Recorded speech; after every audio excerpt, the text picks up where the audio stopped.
Hello, everybody, and welcome to the Daily Objective, where we apply the practical philosophy of objectivism to everyday life.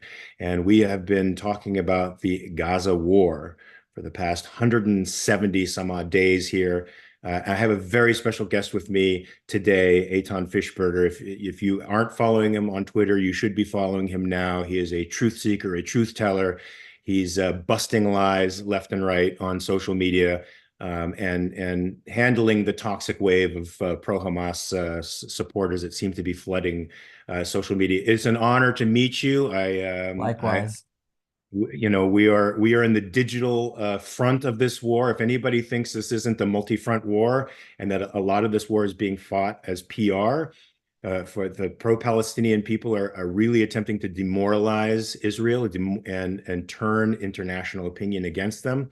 It is a front in the war, and you are a great soldier in the war. I want you to keep on fighting hard Thank you. and helping the Israeli people keep up the morale they need to, as the world opinion seems to be turning stupid in my opinion. So today we're going to be talking about Francesca Albanese. She is the United Nations Special Rapporteur on the occupied Palestinian territories. Already, I hate that title. But tell me a little bit about her. Why is she on our radar today? And what new thing has she done? Sure. So, okay, I fancy myself somewhat of a Francesca aficionado, being that this is a fun fact. I was, I think, the first person blocked by her on the Twitters.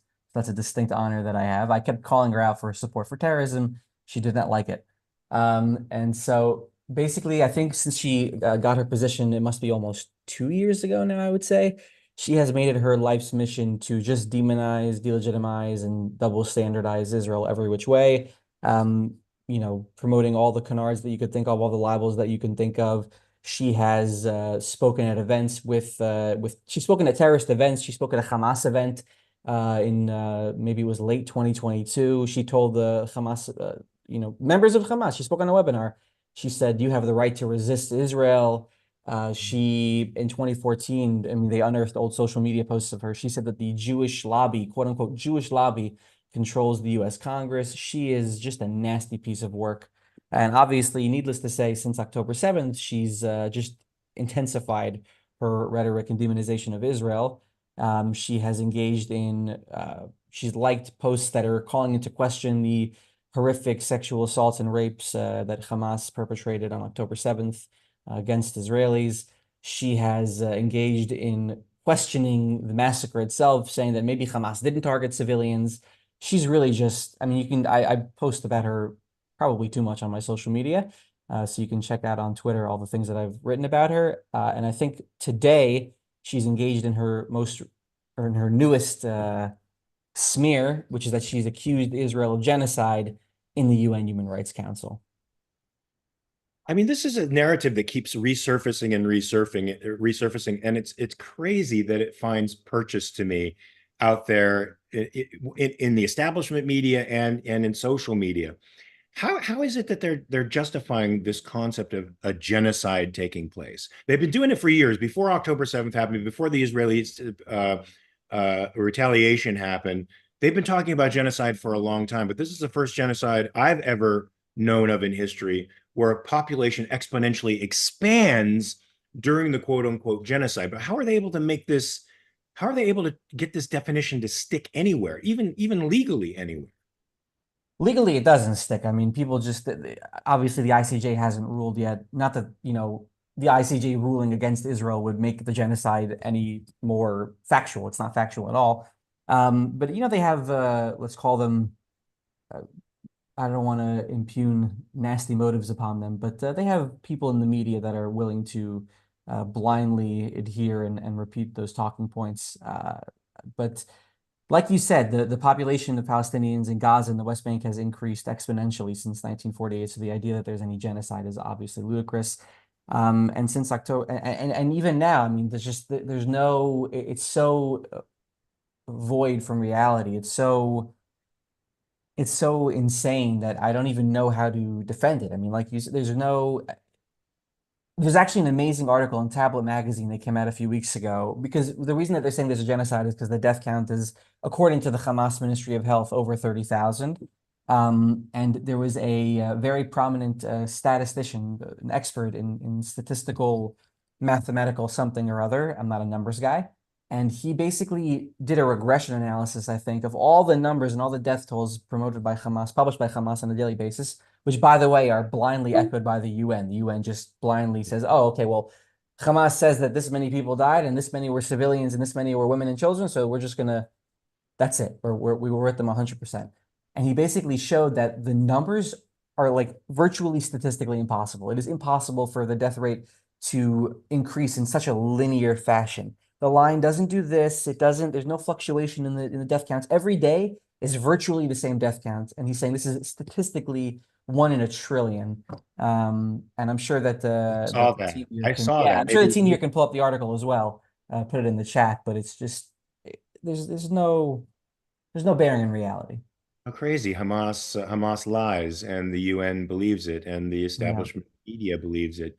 She also yeah, said Palestinians are in grave danger of mass ethnic cleansing. This is another thing that people like to bring up a lot, the ethnic cleansing going on. yeah. And how how do you combat that in social media? Because I have my own take on it, which probably isn't as polite as and as reasoned as yours. It's reasoned, but it's also punching. Sometimes it's nice to be blunt. I am Israeli. We like blunt. I like that too. Yeah. So as far as the ethnic cleansing, I mean, it's kind of similar to the genocide thing, where there's just no bearing in reality.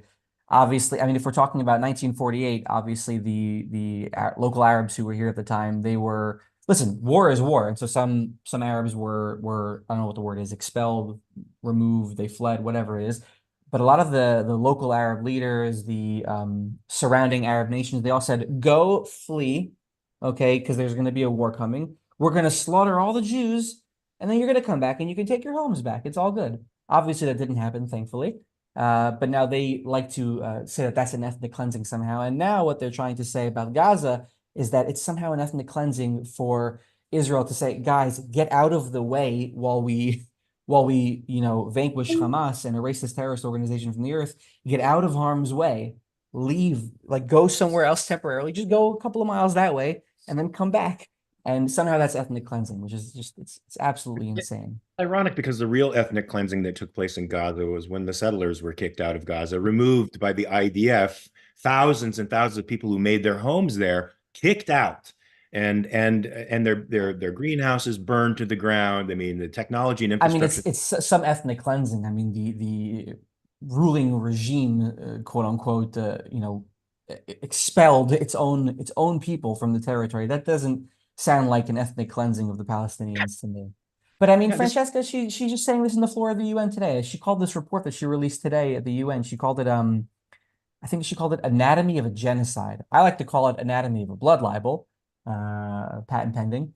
But it's just it's unbelievable. And by the way, you mentioned right at the outset that you hate the title that she has, right? UN Special Rapporteur, I can't pronounce it, for the occupied Palestinian territories. But if I'm not mistaken, there's a part of her report where she says that she can't discuss some of the alleged crimes that Hamas perpetrated on October 7th because they occurred in quote unquote Israel proper, inside the Green Line. So she says, therefore, it's out of her mandate because right, she could only this is like her go-to thing. Whenever Hamas or Palestinian terrorists commit some sort of violence within the Green Line, right, within the 1967 lines, she'll say, "Oh, listen, I can't investigate it because it's out of my mandate. I'm only the occupied Palestinian territory." So she's effectively giving Hamas and any other terrorist a free pass. It's so disingenuous. Well, I certainly hope that territory becomes occupied very soon, but I don't think it's I don't know that Israel wants to occupy that territory, right? I mean, this is a terrible, terrible place. This is nobody really wants it anymore, including the Israelis. It's just too much, right? I mean, do you think that there's still resolve in Israel to carry this through all the way to the end? That means all of the Hamas infrastructure completely destroyed. The leaders of Hamas done. The fighters, I mean, as in done, I mean dead, gone, like not long for this world. All the fighters gone. But the most important thing to me seems to be the Palestinian people surrendering. They have to renounce violence forever, forever. an unconditional surrender of the Palestinian people, and then an occupation. But would Israel occupy? Do you have a sense of how that would go? I've heard rumors that they might want an Mhm. Arab power to occupy that area. So, okay, so two things. I actually have an article in City Journal coming out in a couple hours or in a few days, hopefully, about, what's going to transpire from here on out, what's going to happen with Rafah. So I'll split up what you asked into two things. Will Israel carry out its stated goal of eliminating Hamas completely? I believe so. There are various reasons, moral, strategic, political, whatever you name it. But yeah, absolutely. They'll vanquish Hamas. We as an Israeli, I'll tell you that there is virtual unanimity in the fact that we can't allow a genocidal terrorist organization to live on our border at our front door. It just can't happen. And leaving Hamas in Rafah unharmed, leaving those battalions in place, it just means that over the course of the next couple of years, they'll gradually reorganize, rearm, retrain, get more funding from Iran, whatever it is, and they'll launch more attacks. It's not acceptable. Israel, I think, was far too accepting of the status quo since 2005 when it left the Gaza Strip, and it's just that we can't accept it any longer. So I do think that we will go into Rafah and do a full-scale invasion, and like we've been doing up until now. Take every possible measure to ensure that civilians remain unharmed. We will continue to facilitate the passage of humanitarian aid into Gaza, but we will absolutely vanquish Hamas. As far as the second thing, what will happen afterwards? I don't really have any concrete idea. I think that all the people that are very confident that they know exactly what's going to happen in Gaza after Rafah is taken down, after Hamas is taken down in Rafah, I should say. Um, those are probably the same guys that were very confident that Hamas could never launch an attack like October 7th in the first place. So I think that people who are too confident in their opinion should maybe take a step back. But I've heard that it's going to be some sort of international consortium of stakeholders, right? Because everyone kind of has an incentive here to make sure that Hamas remains at bay, if not completely vanquished, and that the Palestinian people can sort of, I don't know, I guess the word is de-radicalized, be de-radicalized, because there's widespread support, unfortunately, for October 7th and for Hamas among the Palestinian people, and there needs to be some way to de-radicalize them, which would really be in their benefit because it's not good for them that they support Hamas, so what Hamas has done to them. I don't know what that's going to look like. I don't know who the stakeholders are. I don't know if it's Israel, the US, the UAE, Bahrain, Qatar. Hopefully not, but you never know with politics. But I think that that's probably what's going to happen as well. Although who But knows? then, but then I think I may be in the minority in this. I want to get your opinion about it. I Sure. think the West Bank has to be next. I think the Palestinian Authority is not long for this world either. And I don't think you can have a neighbor there that wants to kill you, even if they're a little more subtle about it. Right. Um, it's still an ideology that has aims to genocide the people of Israel and to take over and occupy the entire land themselves. Yeah, I mean, Um, listen, as far as the PA, they're obviously terrible and evil. I mean, the word evil doesn't do them justice. They pay terrorists stipends and salaries and their families stipends and salaries for murdering Jews. The more Jews you murder, the more deadly your attack, the more money you'll get. They're awful, and obviously they've praised Hamas and they've praised the October 7th massacre. I have no clue what's going to happen in the West Bank. Nobody really knows. Mahmoud Abbas, the president there, who's in the probably 17th year of his 4-year term, he's probably not long for this world because he's got to be pulling up, what is he, 85 probably now, 90? I don't yeah. even know. So there's talk about who's going to replace him, whether Hamas is going to fill the void or someone more moderate, if such a figure exists. I have no idea.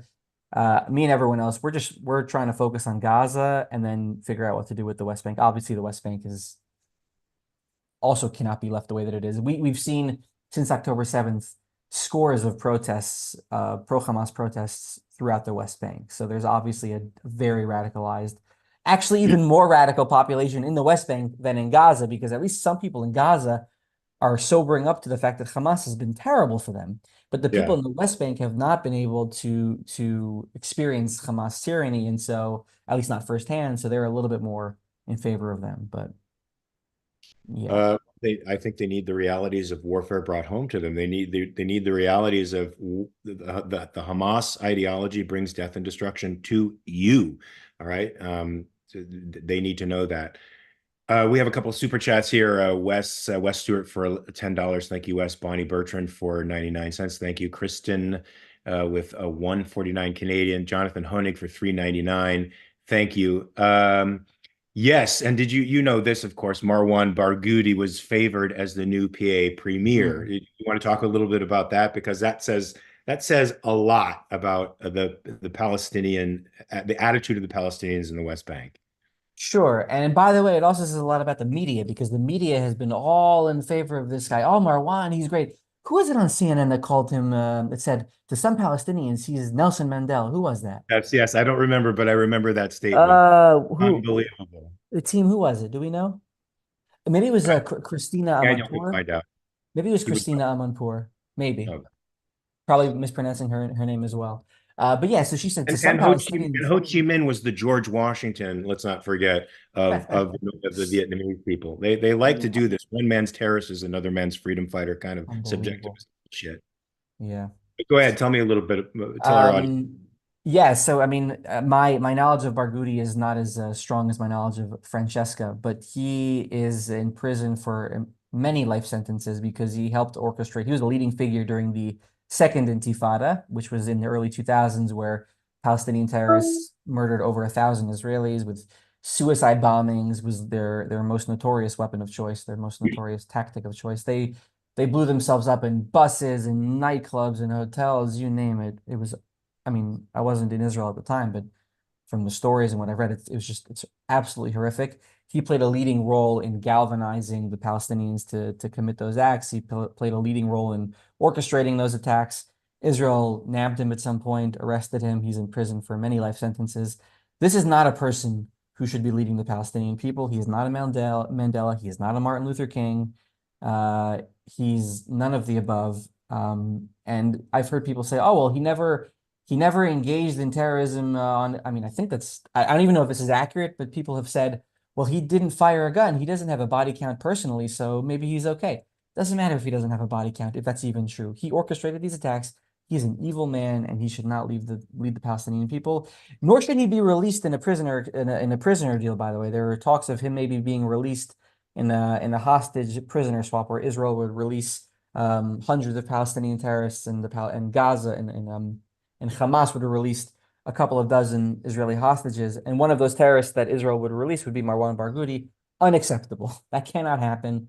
He is a he is a terror mastermind, and it just can't happen. I actually feel a twinge of sadness when I hear about the Israeli government sitting down with Hamas and actually approaching these negotiations because I don't think there should be negotiations. I think you guys are in a struggle for your literal life, and there is no compromise with somebody who wants to murder you. There's no compromise. The only thing that must happen is they surrender unconditionally. That's it. That's it. Absolutely.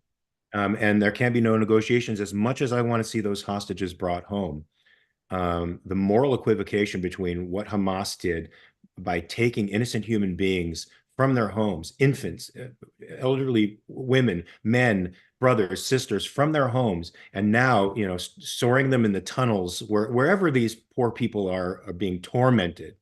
And the prisoners that commit terrorist acts and are held in Israel, quote unquote, without trial or without due process. The moral equivocation between the two is just ridiculous, but it's happening all the time across social media. And Across people like social media. contribute to this noise. I mean, what can we do? What can we as citizens do with the Francescas of the world? How can we fight them? That's Well, a first crazy. of all, we can continue making noise on social media because, hopefully it does have an impact somehow. We can continue to do research. We can continue to demand accountability from the UN. The UN, one of the demanding accountability from the UN. I'm laughing at even the suggestion of that, but let's assume that they have the ability to even hold themselves accountable. Um, there's certain clauses in the mandate of the special rapporteurs because there's a couple of dozen of them, I think, for various you know fields and arenas in the UN. And one of the clauses, one of the rules of the mandate says that they have to exhibit objectivity. They have to remain unbiased, and it's not acceptable for them to engage in open partisanship, so to speak. And I think that she has so clearly violated those terms over and over and over again. We have people in the U.S. Congress who've highlighted this fact. So I think that also maybe lobbying elected officials in the U.S. to make more of a ruckus about this and say that this is just not, it's unacceptable for her to be in this role.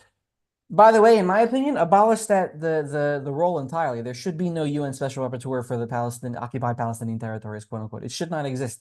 It's absolutely ridiculous. It is a because it's framed in a way that they can only investigate what's happening, the supposed Israeli violations against Palestinians.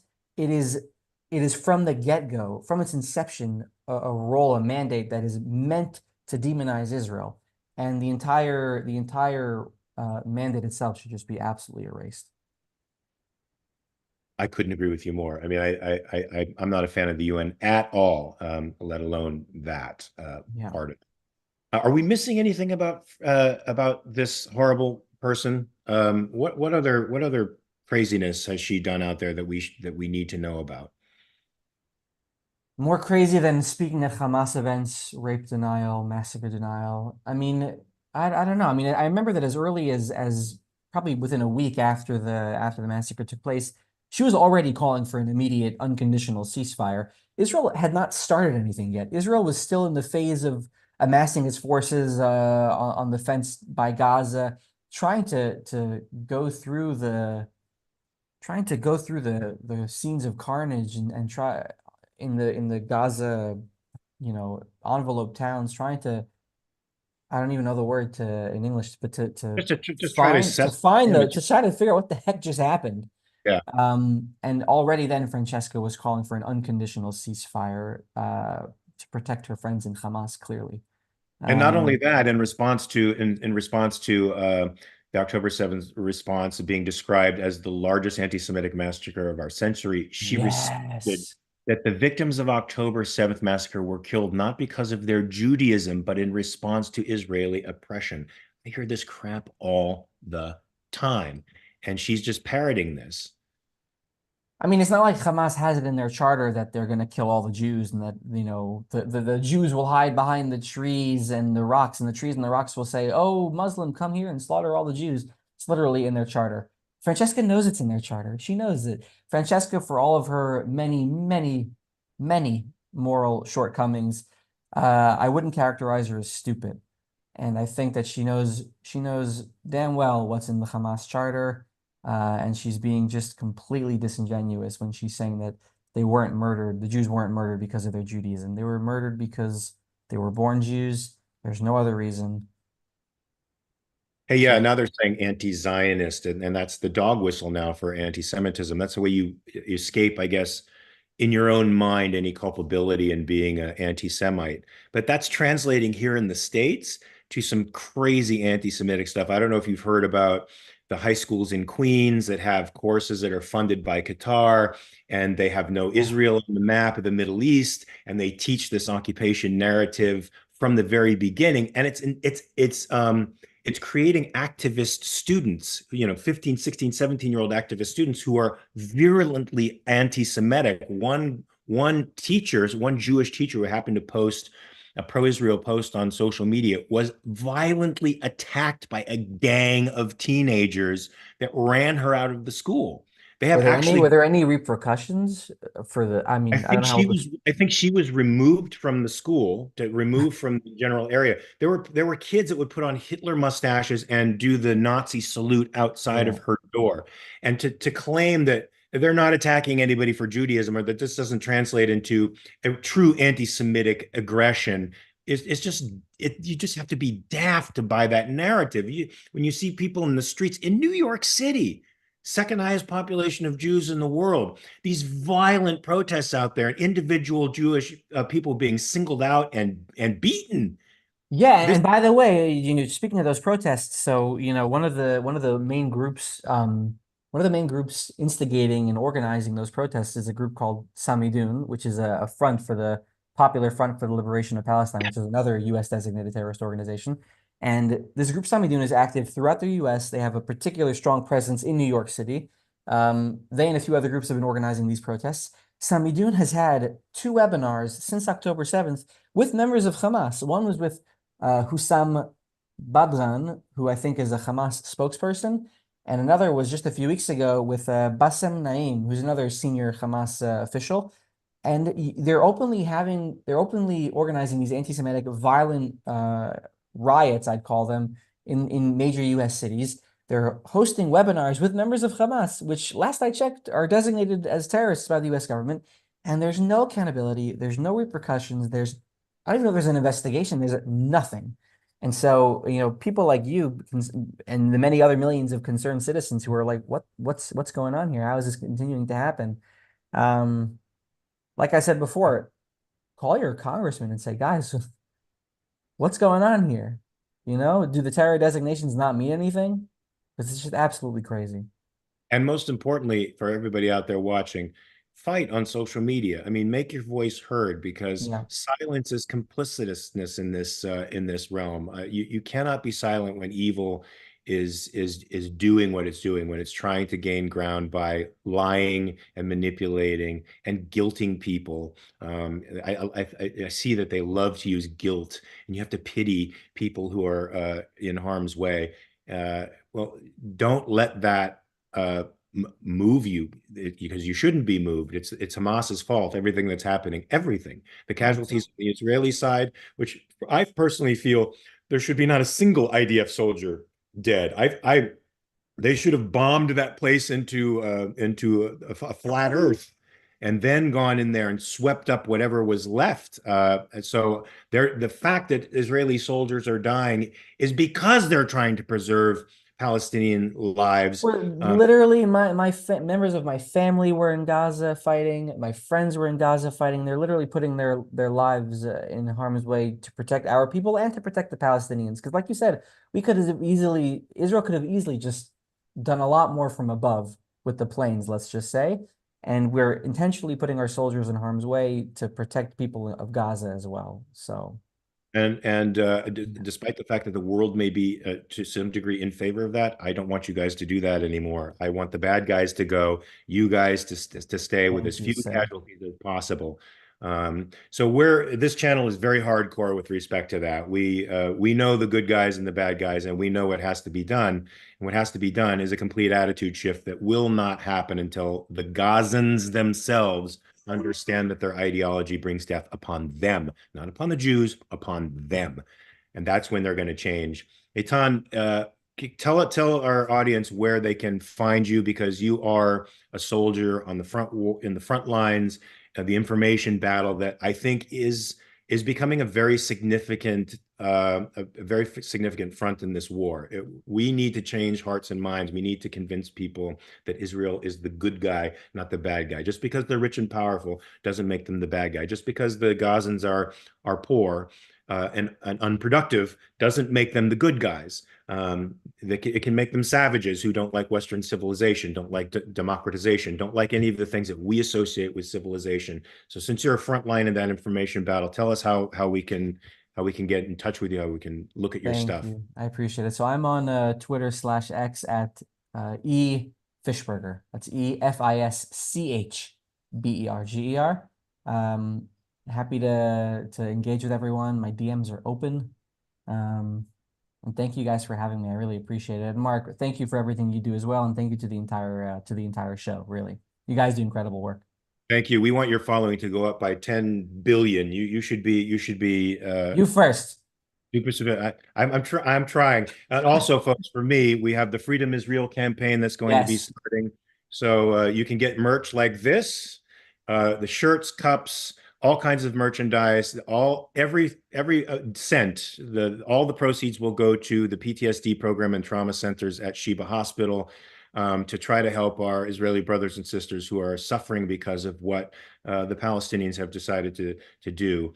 And also, you can find me at Mark R. Pellegrino on X as well, fighting the fight from my own perspective, but I will be relying heavily upon you for information, of course.